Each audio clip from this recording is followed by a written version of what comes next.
கரூரில் நடந்த பிரச்சனைக்கு அப்புறம் வந்து பார்த்தீங்கன்னா 3வது நாள் இன்றைக்கி வந்து விஜய் ஒரு வீடியோ ரிலீஸ் பண்ணியிருந்தாரு. அதில் என்ன சொல்லியிருந்தாருன்னு பார்த்தீங்கன்னா, அங்கே நிறைய பேர் பாதிக்கப்பட்டிருக்காங்க, அவங்களுக்கு என்னோட இரங்கலை சொல்லிக்கிறேன்னு சொல்லியிருக்காரு. ரொம்ப வருத்தமாக தான் ரொம்ப பேசினார்.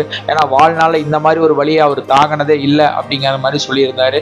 இதில் முக்கியமான ஒரு விஷயம் வந்து பார்த்தீங்கன்னா, என்ன நடந்துச்சுங்கிறது மக்களுக்கு நல்லா தெரியும் அப்படிங்கிற மாதிரி சொல்லியிருந்தாரு.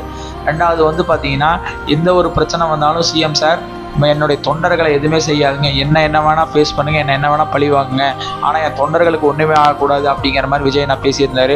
இதுக்கப்புறம் வந்து பார்த்தீங்கன்னா டிவிகேவோட அரசியல் பயணம் வந்து இதோட ஸ்ட்ராங்காகவும் ஒரு 100 மடங்கு ஸ்ட்ராங் ஆகும் அப்படிங்கிற மாதிரி விஜய் நான் சொல்லியிருந்தார். ரொம்ப சந்தோஷமாக இருக்குது. இந்த வீடியோ வந்து பார்த்திங்கன்னா அவர் ரொம்ப ஃபீலிங்காகவும் சேடாக தான் பண்ணியிருந்தார். அதில் நிறைய பேர் வந்து பார்த்திங்கன்னா அவர் நடிக்கிறாரு, இந்த விஷயத்துக்கு இரங்கல் தெரிவிக்கிறாருங்கிற மாதிரி சொல்லியிருந்தாங்க. இதுவே நடிக்கிறாருன்னா அவங்க வந்து பார்த்திங்கன்னா இந்த பிரச்சனை காரணமே எதிர்க்கட்சி குரூப்ஸ் தான். அவங்களே வந்து பார்த்திங்கன்னா நிறைய இதில் வந்து அழுகிற மாதிரி வீடியோ ரிலீஸ் ஆச்சு. இதுக்கெல்லாம் நீங்கள் என்ன சொல்லுவீங்க?